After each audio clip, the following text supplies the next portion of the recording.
Gulp.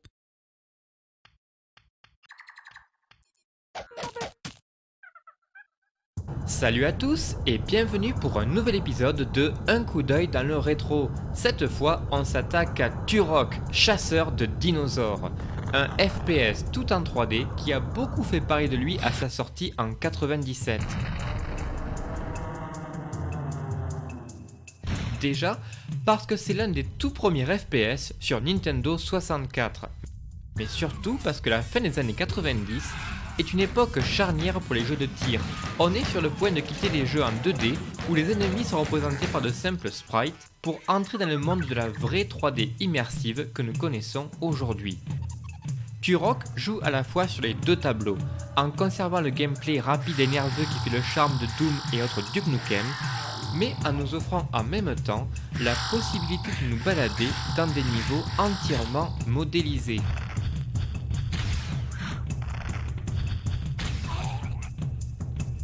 Mais avant de commencer, je préfère préciser que pour cette vidéo, j'ai utilisé la version remastered du jeu disponible sur PC, qui améliore le lissage des textures et la distance d'affichage, et permet de viser à la souris avec une plus grande facilité. Et je suis sûr que bon nombre de joueurs console de l'époque auraient bien aimé avoir eu cette chance. L'histoire du jeu tient sur un bout de serviette. Turok est un jeune guerrier indien qui part à l'aventure pour faire la peau à tout un tas de bestioles mal lunées, empêcher un gros méchant de dominer le monde et restaurer l'équilibre dans la galaxie. Voilà, ça c'est fait. En même temps, le scénario, on s'en fout un peu. Ce qu'on veut, c'est sortir les gros flingues et tirer sur tout ce qui bouge. Et ben justement, vous allez vous en donner à cœur joie. Entre les mercenaires, les indigènes, les dinosaures, les aliens, les monstres, les robots, et même des dinosaures avec des flingues, le bestiaire de Turok est un vrai rêve de gosse élevé à la fantasy et à métal hurlant. Il manque juste des jolies filles vêtues d'un pagne en fourrure. Mais que serait un chasseur sans son fusil, vous allez me dire ? Là encore, le jeu fait dans le haut de gamme. On démarre avec un arc et un couteau, mais on sortira vite l'artillerie lourde avec entre autres une Gatling, un lance-grenade, et on trouvera aussi quelques armes aliens bien sympas en cours de route.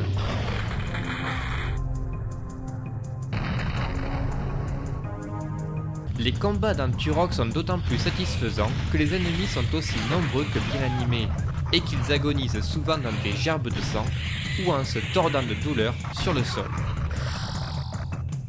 C'est jouissif et c'est suffisamment rare à l'époque pour être signalé.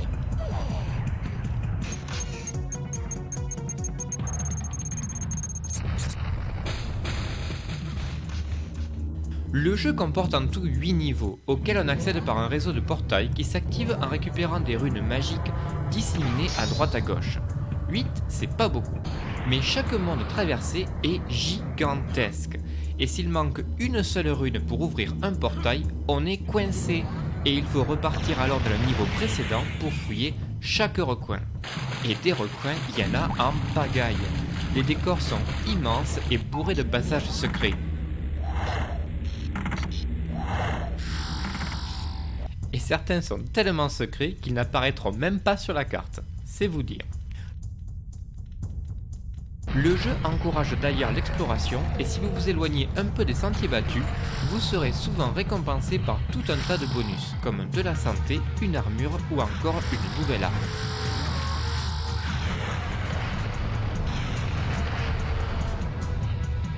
Sans compter que dans chaque niveau, on peut récupérer une pièce bien planquée du chronosceptre, une arme légendaire qui vous facilitera énormément la tâche lors du combat contre le dernier boss.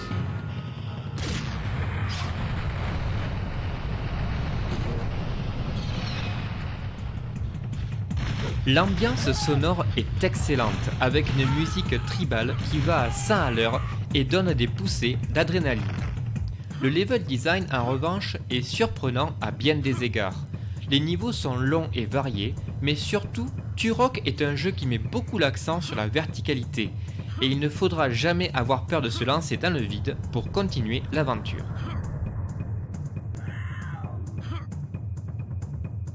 Par exemple, si vous voyez une plateforme perdue dans le brouillard en contrebas et que n'importe qui de normalement constitué se briserait les jambes en voulant sauter dessus, c'est probablement la suite du niveau. Et là, j'aime autant vous dire que si faire des sauts au-dessus du vide c'est pas votre truc, vous pouvez passer votre chemin parce que vous allez en manger de la plateforme.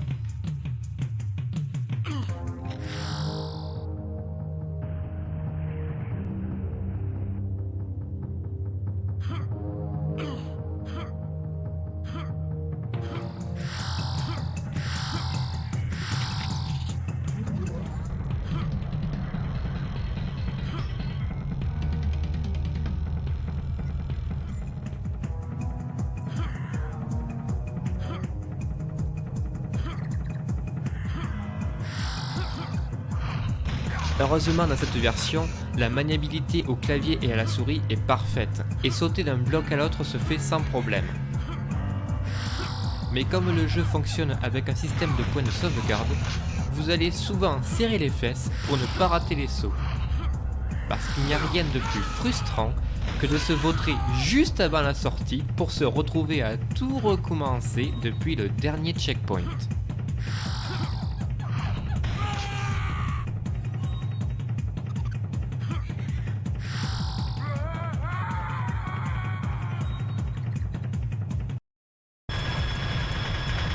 Bref, en dehors de ces quelques défauts, Turok est un FPS à l'ancienne qui ne manque pas de charme et qui saura vous faire passer un très bon moment.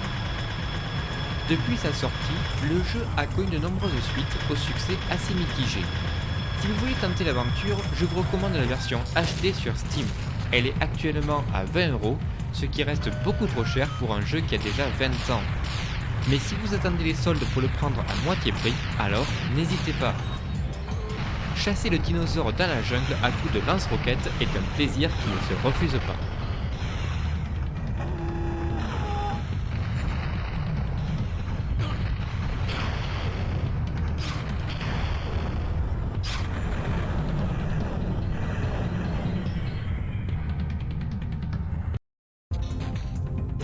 Voilà, cet épisode touche maintenant à sa fin. Si cette vidéo vous a plu, n'hésitez pas à laisser un petit commentaire, ça fait toujours plaisir. Abonnez-vous à la chaîne pour montrer votre soutien. Et en attendant la prochaine fois, portez-vous bien.